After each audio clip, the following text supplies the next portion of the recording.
todos em geral, com a santa paz do Senhor. Amém. E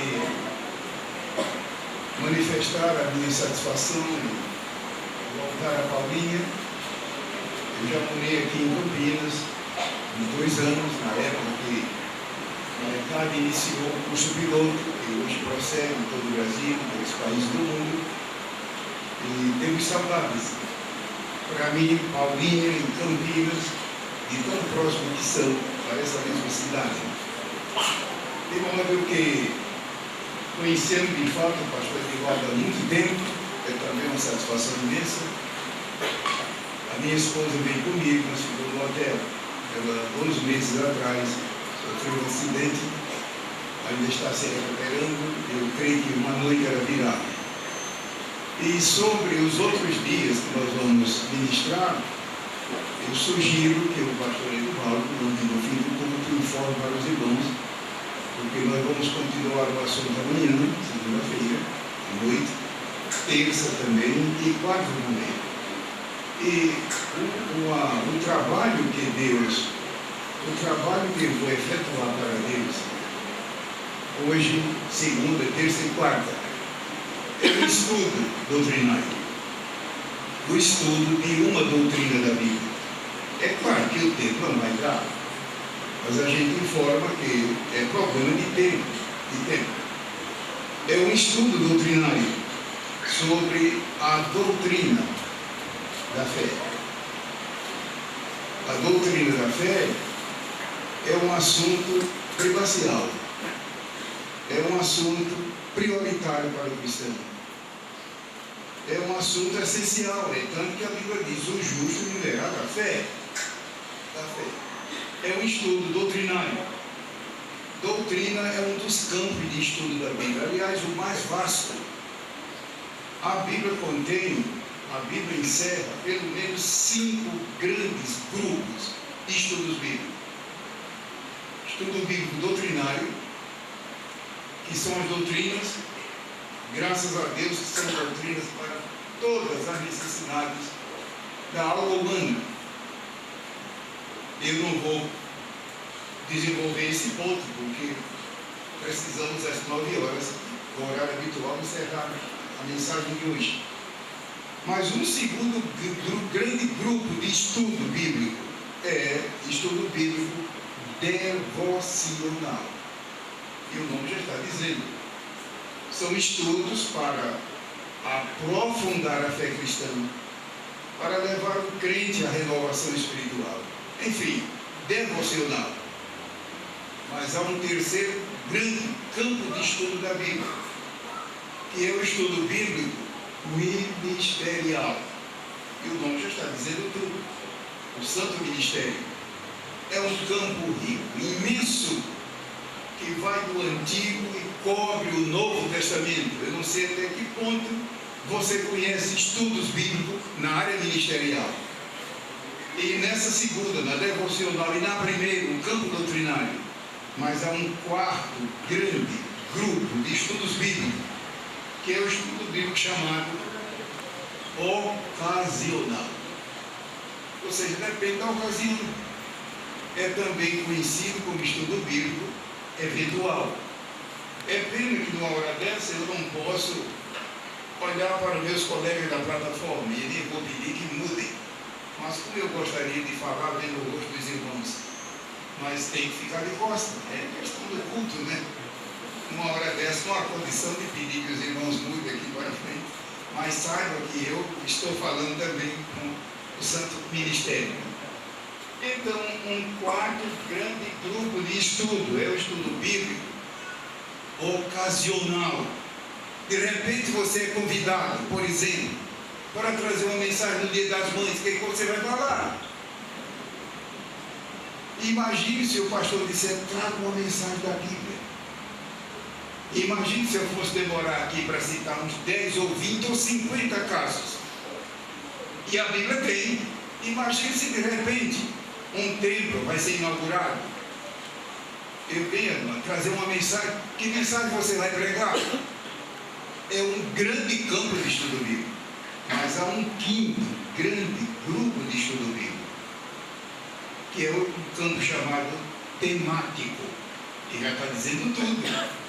Em matéria de tema, a Bíblia não tem fim. Imagine se eu parasse aqui para pegar minhas notas e mencionar casos, que eu não vou, é claro, mencionar. Em matéria de temas, ninguém poderá dizer, não vou pregar, não vou ensinar, porque não tem o tema que eu quero conversar. Se o assunto é bíblico, lá está o assunto. É questão da pessoa conhecer e avançar. Estudo bíblico temático. Temas é uma riqueza. Você pode levar a vida toda. A vida toda. Atualmente já vai o quê? Para 65 anos. Que pela graça de Deus eu estudo a Bíblia. Estudar. Não estou dizendo ler. E quando alguém me pergunta, irmão, e como é que está indo? A minha impressão é que eu estou no início, no ABC. Porque a palavra de Deus é insondável. A palavra de Deus é inefável. A palavra de Deus não tem fim.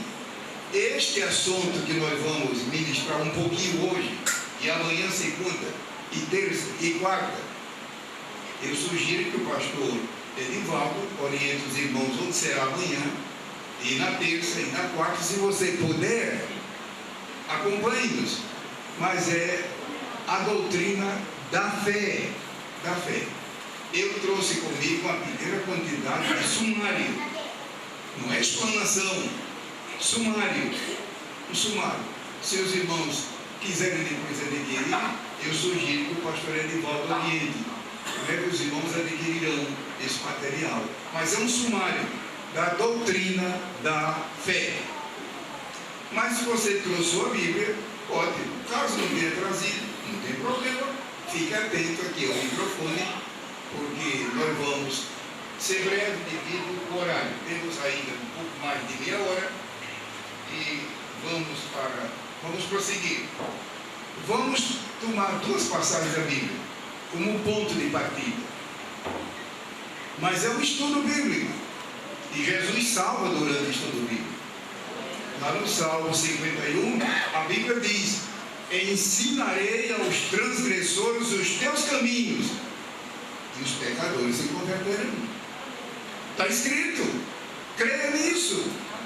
Ensinarei aos transgressores os teus caminhos, e os pecadores se converterão. Em matéria de estudo bíblico, irmãos, o Senhor Jesus é a pessoa máxima. Você sabe que nos evangelhos, a cada instante, aparece a frase que Jesus estava ensinando, e pregando, e efetuando milagres.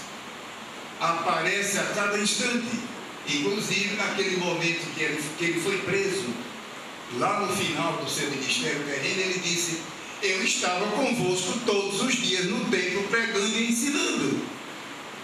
E o apóstolo Paulo, que vamos dizer, ou seja, em matéria humana, foi o homem de maior envergadura no ensino da palavra de Deus. Inclusive, o maior somatório de estudo doutrinário da Bíblia, Deus nos deu através dele. Ele escreveu o maior número de livros no Novo Testamento, de epístolas. E o forte delas é doutrina, doutrina, doutrina, doutrina. Não se esqueça que a palavra doutrina, é claro, eu estou dizendo da luz do original, não é da língua portuguesa. Mas à luz do original, a palavra doutrina, D-O-U-T-R-I-N-A, envolve dois campos semânticos, análogos. Sabia disso? Envolve dois campos semânticos, análogos. Não são contrários, análogos. Qual é o primeiro? O termo doutrina envolve um campo de conteúdo. Conteúdo doutrinário.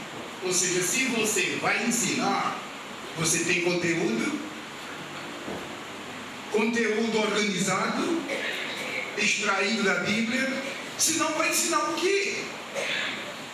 Se você pega um livro, um manual de estudo bíblico, será que é estudo mesmo? Porque a palavra doutrina, como está no Novo Testamento, no original, envolve um campo que é conteúdo doutrinário, conteúdo, matéria. mas abrange um segundo campo, é metodologia de comunicação. E o irmão Gilberto, eu não sabia que está lá, pode pegar e pega o dicionário, um léxico de grego para ver. Não será por isso que muita gente ensina, e quando termina de ensinar, o poder falou muito, mas não entendi nada, francamente, pode ser isso. Mas o homem e a mulher falam em línguas, é cheio de poder, não duvido, Deus me guarde. Mas será que a pessoa, além de conteúdo bíblico, conhece metodologia de comunicação? E metodologia, Deus não transmite a pessoa que adquira. A pessoa que adquira. Lembra do Senhor Jesus que usava muita metodologia? Lembra quando ele falava com crianças? Lembra quando ele falava com fariseus? Lembra quando falava com os discípulos? Toda hora ele mudava o método.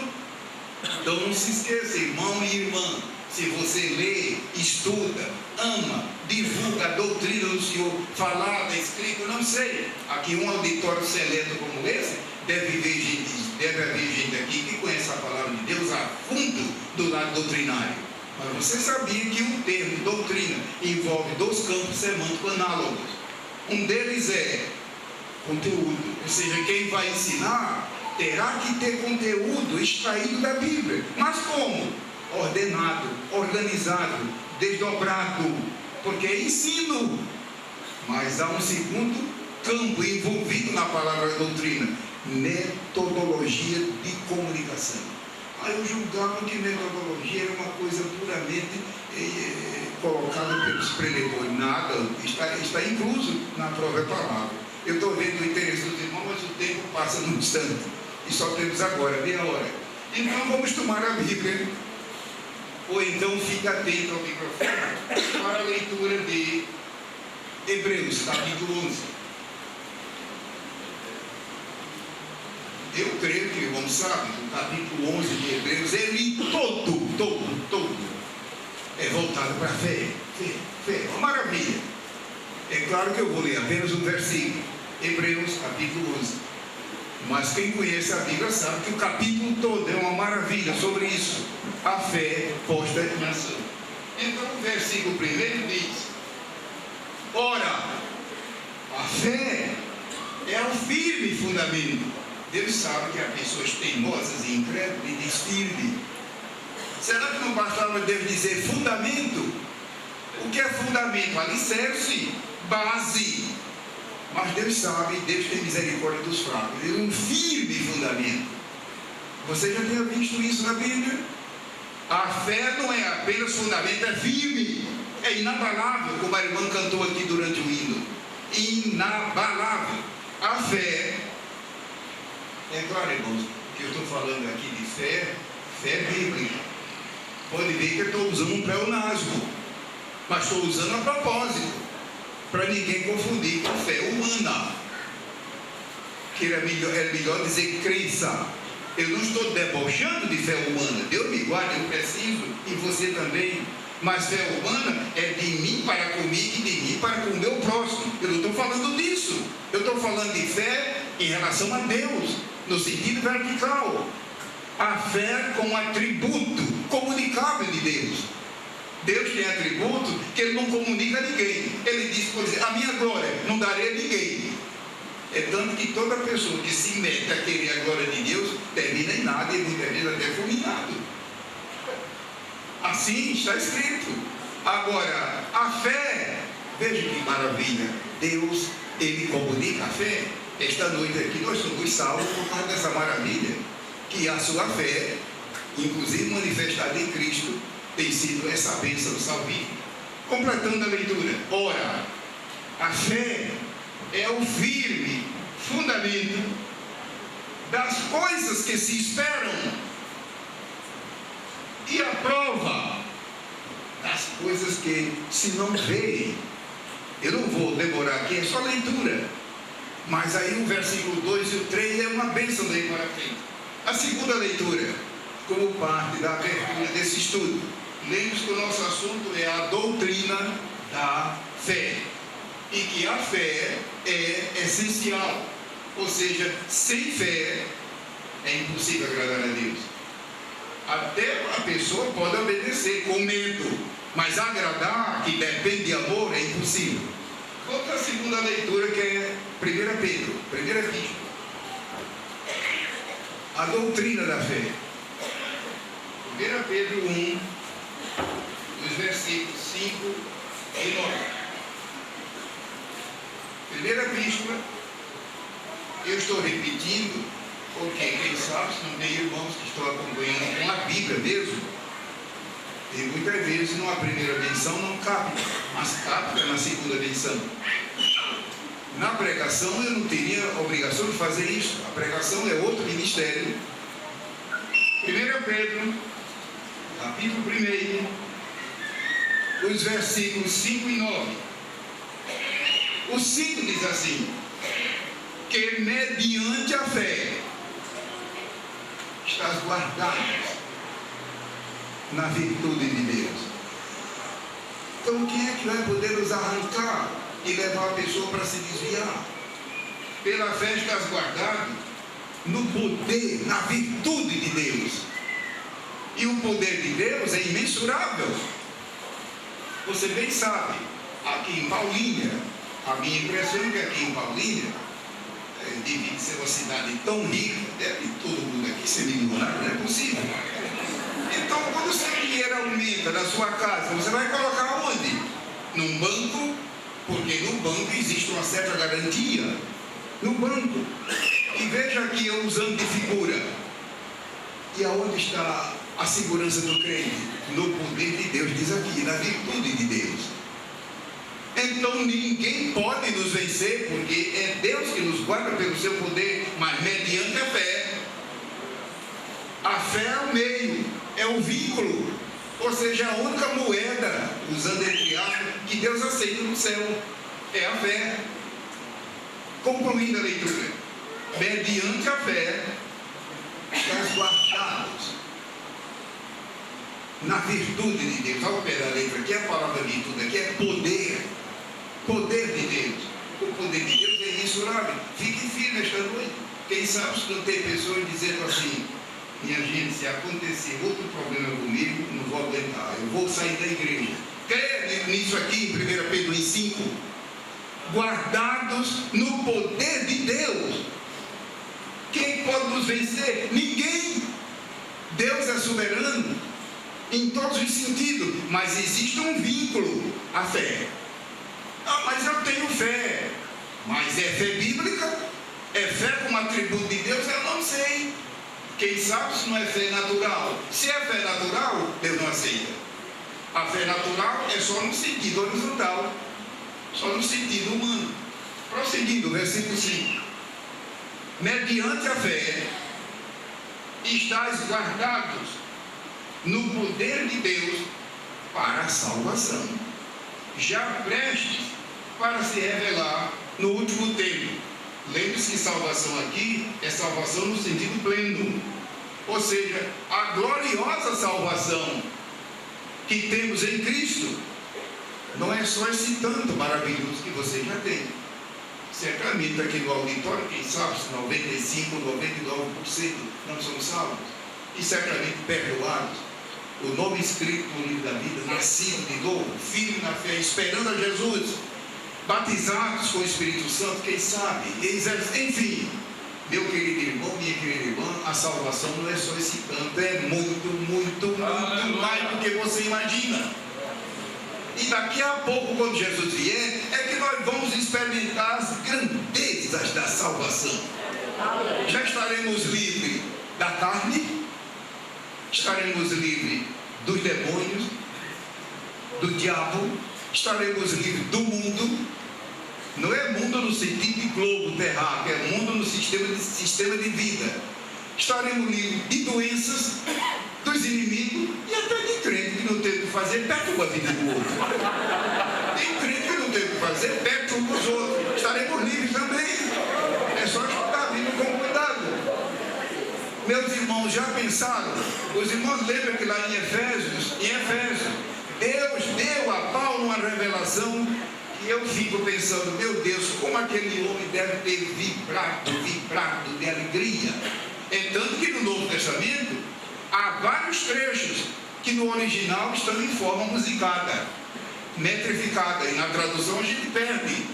Os irmãos aqui que são músicos devem vibrar com isso. Há várias passagens do Novo e do Antigo Testamento que no original está em forma metrificada, cheia de poder e falando a palavra de Deus em forma de cântico, cântico. Como será no céu maravilhoso então? Então é o versículo 5, vamos ver o 9. O versículo 9 que diz assim: alcançando o fim da vossa fé. Lembre-se que a palavra fim aqui é o pé da letra, é a palavra objetivo. Se eu não der uma explicação, você pensa que fim é o que aqui? Ao pé da letra, literalmente, alcançando o objetivo da vossa fé, a salvação da alma. Então veja, não vale a pena estudar essa doutrina com amor e dedicação. A fé é, portanto, uma doutrina fundamental. É uma doutrina, não é complementar, é fundamental, primacial, primordial, a doutrina da fé. Então, o primeiro ponto que nós vamos desenvolver, amanhã esperamos em Deus desenvolver o segundo ponto, é a fé e seus sentidos. A fé, F-E, a fé e seus sentidos. De modo que são vários sentidos da palavra fé, e se a pessoa vai estudar, continuar estudando, precisa entender isso para evitar uma confusão. Imagine pregar errado, ensinar errado e escrever errado. Então, rapidamente, qual é o primeiro sentido que nós podemos mencionar aqui? Se bem que já mencionei, a fé no sentido de fé natural. Eu vou passar depressa esse ponto. Fé natural. O que é a fé natural? Fé humana. Está dizendo natural, fé humana. Aquilo que a filosofia chama de pensamento positivo. Os irmãos estão vendo que eu não estou debochando, não estou menoscabando, ao contrário. Só que a fé natural, a fé humana, diante de Deus não tem qualquer sentido. Qualquer sentido. Ao contrário, se a pessoa se dirige a Deus com fé humana, ela está zombando de Deus e menoscabando a Deus. A fé chamada natural. Mas há um segundo sentido da palavra fé, que é a fé como atributo de Deus. Deus, nosso Deus, é repleto de atributos maravilhosos. A palavra de Deus menciona muito desses atributos, do Gênesis ao Apocalipse, atributos ou prerrogativas de Deus. E um deles qual é? Fé. É parte da sua natureza. E esse atributo é comunicável. Deus reparte por meio do seu Filho, Jesus Cristo, como nosso intercessor, e também o divino Espírito Santo. Fé como atributo de Deus. Vamos tomar a Bíblia e ver 2 versículos.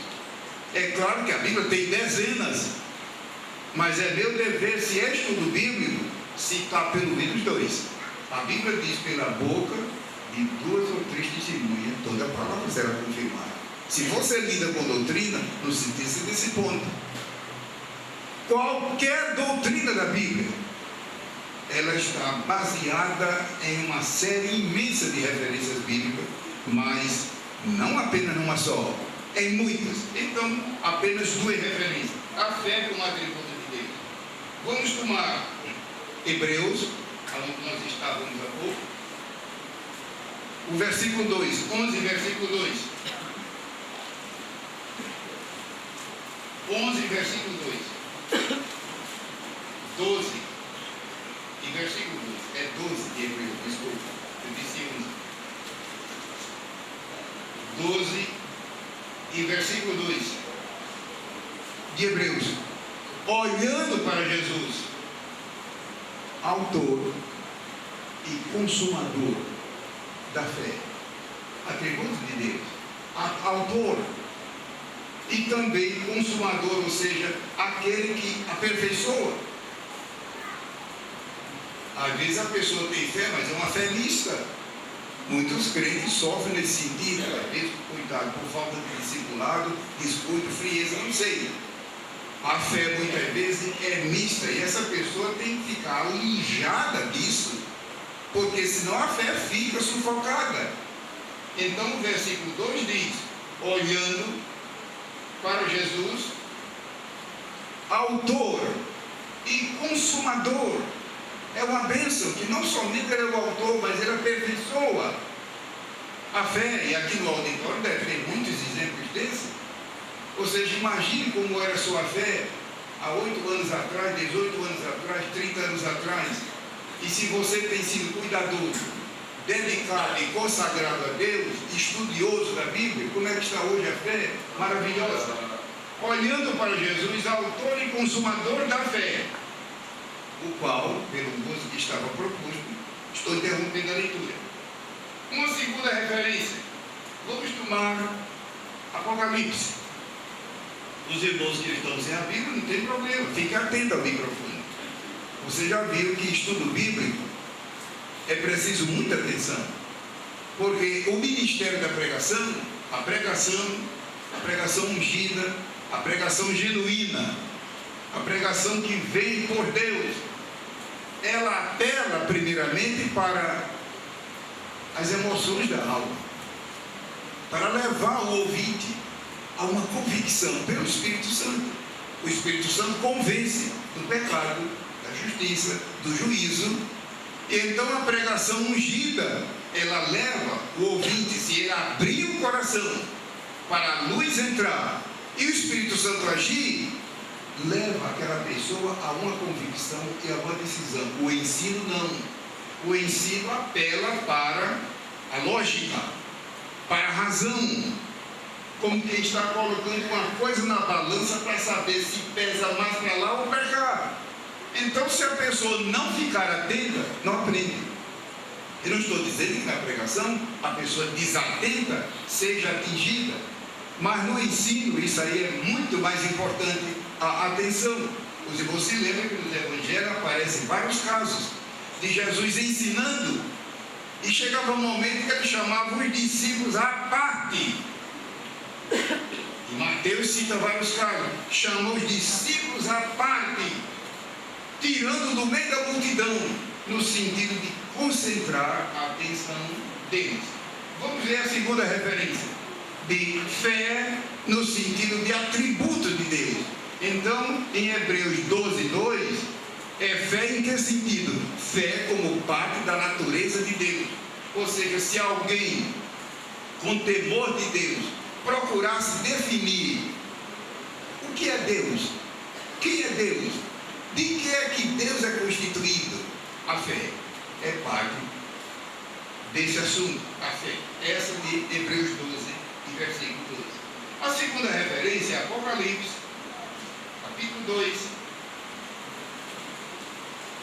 e versículo 13. 2 e 13. Então, quando eu conversei com o pastor da igreja sobre a nossa vida aqui, ele estava orando, e a voz de Deus foi clara dentro de mim. Quem está acostumado a ouvir a voz de Deus não se confunde. E vamos ver que uma criança que ouve a todo instante a voz do pai e da mãe, um estranho pode gritar o dia todo, ela nem dá importância, né? Mas a voz que ela ouve a cada instante é quando o crente anda com Deus, e quando Deus fala, ninguém se confunde que é a voz dele. E o que eu senti de Deus foi um assunto doutrinário. Passei para uma segunda fase de oração, que é assunto. Lá se vê a resposta divina, a fé. Então estamos aqui cumprindo esse mandato de Deus. Glória a Jesus. Apocalipse 2, versículo 13. Eu sei as tuas obras e onde habitas. Isso foi Jesus falando para uma igreja, que é onde está o trono de Satanás. E retens o meu nome e não negaste, veja que maravilha agora, a minha fé é dele. Ele é o autor, a fé lhe pertence, a fé é um atributo. Não negaste a minha. O irmão está pensando o que daqui da palavra minha? Ele dizendo: a fé faz parte da minha natureza. Deus, louvemos a Deus esta noite. Louvemos a Deus esta noite. Se você, quando está alegre, muitas vezes se move e levanta os braços e quiser fazer, não é proibido, contanto que faça com tirocínio, com cuidado. Mas imagine, irmão, numa hora dessa dá vontade a gente pular de gozo, de alegria. Ele mesmo dizendo: não negaste a minha. Não é a fé de João Batista, não é a fé de João Evangelista, não é a fé do pastor, a minha fé. Essa fé Deus reparte com você e comigo. Como nós vamos ver no estudo amanhã, e terça e quarta, se Deus quiser. Mas a Bíblia menciona um terceiro sentido. Não estou dizendo que é uma terceira fé. Eu estou falando sobre o sentido da palavra fé. Um terceiro sentido. Fé no sentido salvífico. Fé como meio de salvação. Fé, o elemento que Deus coloca a nosso dispor pelo Espírito Santo para chegarmos a Deus e sermos salvos. E vamos tomar a passagem de Efésios, que os irmãos conhecem também. Efésios 2, versículo 8. Inclusive é um texto maravilhoso, muito utilizado pelos pregadores. Aqui no auditório deve ter, quem sabe, dezenas de homens e mulheres que pregam com graça, pregam com poder. E quantas vezes já pregaram em torno desse versículo? Vamos ler agora. Efésios 2 e versículo 8. Glória a Jesus. 2 e versículo 8. Que diz assim: porque eu não vou ler, irmãos, o versículo 7, nem o 6, nem o 5, nem o 4. Veja como é que começa. Por quê? Ou seja, eu deveria, se houvesse condições, de ler o texto anterior, o contexto. Não vou fazê-lo, mas estou dando aqui uma desculpa, que é o tempo. Porque pelo certo eu deveria ler a partir do versículo 1. Olha a palavra por quê. Como é que eu vou entender agora o versículo 8 se eu não ler o 7, o 6, o 5 e o 4? Não vou fazer. Eu deixo a seu critério. Eu vou direto para o 8. Ele diz assim: por quê? Depois, irmão, não se queixe de não entender o versículo 8. Veja como a Bíblia é franca. Porque pela graça sois salvos por meio da fé. Então aqui é fé como atributo de Deus? Não. Aqui é fé no sentido que mencionamos da vez passada? Não. Aqui é fé como meio de salvação. Ou seja, a maneira de comunicar-se com Deus. Fé. E essa fé é repartida por Deus mesmo. Prosseguindo a leitura, para concluir. 2 e versículo 8. Pela graça sois salvos por meio da fé. E isso não vem de vós. É dom de Deus, para que ninguém se glorie. Então eu estou lendo na Bíblia de Almeida, que é uma Bíblia clássica, uma tradução muito boa, e vou repetir a leitura. Porque pela graça sois salvos. Veja, não diz que foste, nem diz que sereis, sois. É presente. Sois salvos por meio da fé. E isso, no original, isso aqui está no plural. Muita gente agora vai ficar pasmo ou pasma aí. Em português nós não temos o plural da palavra isso. Você é bom de português? É nossa língua materna. Nós temos o plural da palavra esta, estas. Nós temos o plural de este, estes. Mas nós temos o plural de isso. Procure. E veja, a língua de Camões, a gente se orgulha tanto. Eu não estou zombando da língua portuguesa, eu sou brasileiro. Mas veja, como idioma, então Deus sabe o que fez quando Ele utilizou as línguas bíblicas do Antigo e Novo Testamento. Olha aqui uma prova. Deus utilizou aqui uma língua, como a língua grega, que tem um poder tremendo de expressão. Se eu tomar, por exemplo, vamos dizer o verbo andar. O verbo andar, que todo mundo sabe que é um verbo regular, de primeira conjugação.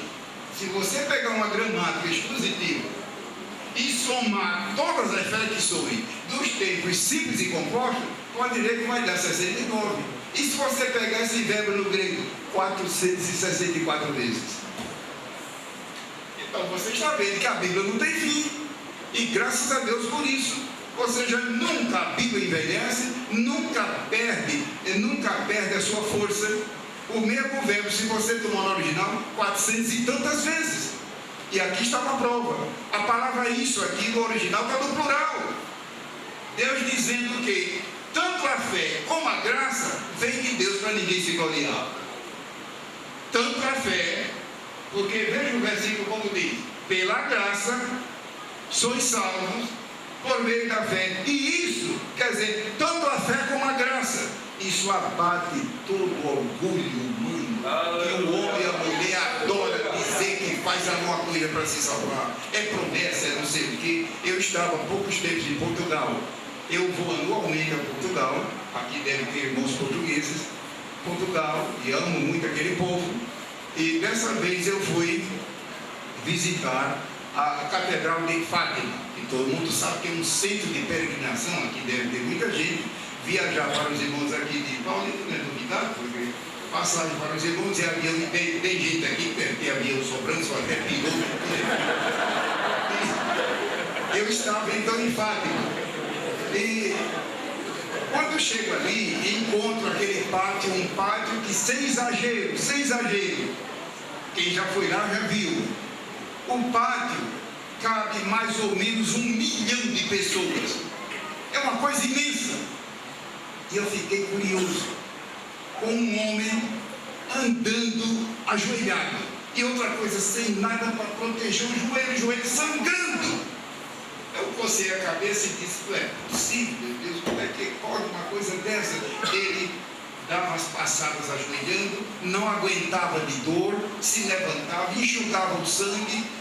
Eu cheguei com muito tato, pedi licença ao pastor português para não ficar perto, ele sabia que eu era brasileiro, e disse: meu amigo, eu sou brasileiro. E me identifiquei com um pouco de tato e disse para ele: me diga uma coisa, todo esse sofrimento, eu estou vendo sua roupa, sua calça, do joelho para baixo, cheio de sangue, inclusive em volta do joelho, o tecido rasgado devido ao asfalto, e o senhor nem aguenta, para um pouco e depois volta. O que é que houve? Ele disse: eu estou pagando a penitência que eu prometi a Nossa Senhora de Fátima. Eu fiquei pensando: meu Deus, que salvação é essa? Eu não posso ajudar Deus em nada para me salvar. Quanto mais eu tentar ajudar, mais eu me prejudico, mais caminho para o inferno. É só estudar a Bíblia inteira. Jesus fez tudo. Tudo. Ele disse: está consumado. Está consumado. Lá no Calvário está consumado. O pacto da lei, a lei que eu digo com ele maiúsculo, o pacto da lei, a aliança da lei mosaica, era um pacto de obras. Os irmãos se recordam disso. É tanto que lá em Levítico diz: aquele que fizer isso viverá por ela. Mas a graça de Deus é um pacto de fé. Deus fez tudo. Toda a salvação Ele consumou. Ou seja, se alguém esta noite aqui ainda não é salvo, a sua salvação está garantida. É só você aceitar. Não terá que fazer nada. Jesus pagou todo o preço, que foi a propiciação pelos nossos pecados. E se você já é um salvo, louve a Deus, louve a Deus, louve a Deus, louve a Deus. Porque a salvação é um pacto de fé. Mas escuta, é só isso? É tão simples que muita gente duvida. Deus fez tudo. Quando Jesus disse: está consumado, tudo foi feito. E agora o que eu preciso fazer? Ouvir o Evangelho de Cristo. E o Espírito Santo agir no ambiente, no auditório. E a convicção, e a pessoa render-se. Mas diz aqui: isso, ou seja, tanto a fé como a graça vem de Deus para ninguém se gloriar. Então aqui é fé no sentido salvífico. Agora o tempo só dá para mencionar mais um sentido da palavra fé. Vamos para fé no sentido de fruto do Espírito. Ou seja, quando o Espírito Santo, o Espírito de Deus, habita de fato numa pessoa, haverá fruto. haverá fruto. E aí não se trata de fé no sentido de fé salvífica. Não é fé no sentido de atributo de Deus. É fé no sentido de fruto, uma evidência do Espírito Santo da vida da pessoa. João capítulo 15 trata desse assunto maravilhosamente. Mas vamos ler pelo menos uma referência, devido às 9 horas que o ponteiro do relógio já está anunciando. Veja Gálatas 5 e versículo 22, que é um dos grandes textos. Fé como fruto do Espírito Santo. Ou seja, se o Espírito Santo habita em mim, que é um privilégio inaudito que os santos de Deus do Antigo Testamento não tiveram. Veja o privilégio da igreja. Eu não estou falando aqui de igreja, irmão, no sentido da Assembleia de Deus. Eu não estou falando aqui de igreja no sentido cristão, igreja como denominação. Estou falando de igreja aqui no sentido místico. A igreja como o corpo de Cristo, como lá em 1 Coríntios 12, da qual nós somos membros. Como? Pelo batismo em água? Não. O batismo em água, ele nos leva à igreja local. Mas quando o Espírito Santo em nós habita, ele nos insere no corpo de Cristo espiritualmente falando. A Bíblia chama de batizado no Espírito, em lugar de com o Espírito. Vamos ver rapidamente Gálatas 5, 22 e encerraremos. Glória a Jesus. 5, 22. 5, 22 de Gálatas. Ele diz assim: mas o fruto do Espírito, lembre-se que a palavra Espírito aqui é o Espírito Santo. Ou seja, se ele habita em nós, haverá uma evidência. Uma evidência. O fruto do Espírito é amor, gozo, paz, longanimidade, benignidade, bondade, fé. Então, quando você estuda o contexto desse tipo de fé, desse sentido da palavra fé, você nota que é fé como evidência. Fé no sentido de fidelidade, permanecer fiel. E graças a Deus por isso. Ou seja, a nossa fidelidade em permanecer fiel, firme na fé, cada vez mais desenvolvendo a vida cristã, não é questão de idade, de maturidade, é do Espírito Santo ter liberdade de habitar em nós e produzir fruto, e fruto com abundância, como Jesus disse. Os irmãos já notaram que, por exemplo, digamos uma árvore bem conhecida no Brasil, como é o caso de Rio e São Paulo, o caso, por exemplo, do abacateiro, que dá muito nessa região. Você já viu que o abacateiro é outra árvore frutífera. Quanto mais fruto o galho tiver, mais ele se abaixa. Quando não tem fruto nenhum, vai lá para cima. É o caso de muitos crentes. Quando você vê essas pessoas subindo sem razão nenhuma, pode ser evidência que não tem fruto nenhum. Eu estou falando de uma vida de humildade. O galho carregado, ele se abaixa mais. Não precisa ninguém forçar. Inclusive, às vezes é tanto fruto que tem que ser protegido, senão se quebra. Então, aqui em Gálatas 5:22 é fé no sentido de evidência de que o Espírito Santo habita em nós sempre. Fé no sentido de fidelidade. Como amanhã eu não pretendo voltar a esse assunto, vou só mencionar sem ler a Bíblia. Existe um quinto sentido da palavra fé. É fé no sentido de dom do Espírito Santo. Eu não vou ler a passagem, mas quando um crente é batizado com o Espírito Santo, recebe o batismo com o Espírito Santo, um dos dons que Deus pode, se Ele quiser conceder, é o dom da fé. Não vá confundir de fé no sentido de fé salvífica. É fé no sentido de fé para operar maravilhas. E que dê tempo para citar os casos da Bíblia, inclusive na vida de Paulo. Mas está lá em 1 Coríntios 12, o dom da fé. O irmão pensa que ali é fé para salvação? É fé no sentido de fé miraculosa. Irmãos, o que é que não pode fazer essa fé? Uma igreja evangélica precisa receber o batismo com o Espírito Santo, mas um crente não pode exercer esse dom sem o batismo, é só examinar a Bíblia. Você vai ver que não. Qual é um sexto sentido da palavra fé? Se a pessoa estudar a doutrina da fé e não souber diferenciar o sentido, ela termina se perdendo. Um sexto sentido da palavra fé. Fé no sentido de doutrina da Bíblia. Doutrina da Bíblia. Fé no sentido de uma vida verdadeiramente cristã.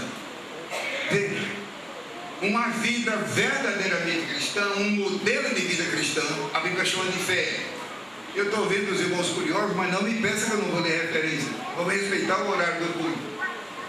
E se a pessoa ler a passagem e depois pensar que é fé no sentido de fé como atributo de Deus? Bom, para dizer amém, vamos ver apenas um caso da Bíblia. Fé significando a vida cristã. E você está vendo que é uma metonímia, não é metáfora, metonímia, que a Bíblia usa muito essa segunda linguagem. Vamos tomar rapidamente o livro de Tito. Fé significando a vida verdadeiramente cristã. Mas, irmão, sim, veja Tito, capítulo 1, versículo 13. É uma das epístolas do Novo Testamento. Tito, capítulo 1. E veja o versículo 13. Caso você não tenha a Bíblia, fica atento ao microfone. O versículo 13 diz: este testemunho é verdadeiro, portanto, repreende severamente para que sejam sãos na fé. Examine depois o contexto. Fé, nesse caso aqui, é fé no sentido de uma vida cristã modelo, uma vida cristã impoluta, uma vida cristã que de fato dá testemunho de Cristo. Aqui no versículo 13, sãos na fé aqui, o sentido é uma vida cristã exemplar, dando exemplo de vida para quem quiser ver e agradecer a Deus. Eu agradeço a Deus pela atenção dos irmãos e eu creio que o pastor da igreja vai dar orientação sobre o estudo de amanhã e sobre quem quiser adquirir o sumário do assunto. Mas a Deus toda a glória, e foi um assunto que Deus pôs no meu coração, a doutrina da fé, sabendo de que a Bíblia diz: o justo viverá da fé. Ou seja, a fé não é apenas uma coisa necessária, é indispensável. Se de repente, por exemplo, uma pessoa num acidente perde, por exemplo, um pé, uma perna, pode, com a ajuda da medicina, sobreviver, porque a perna não é essencial. Mas se uma pessoa perde, por exemplo, a cabeça, o coração, impossível sobreviver, a não ser um caso muito especial. A fé espiritualmente é indispensável. É indispensável. Sem fé é impossível agradar a Deus. Que Deus em tudo seja louvado. Amém.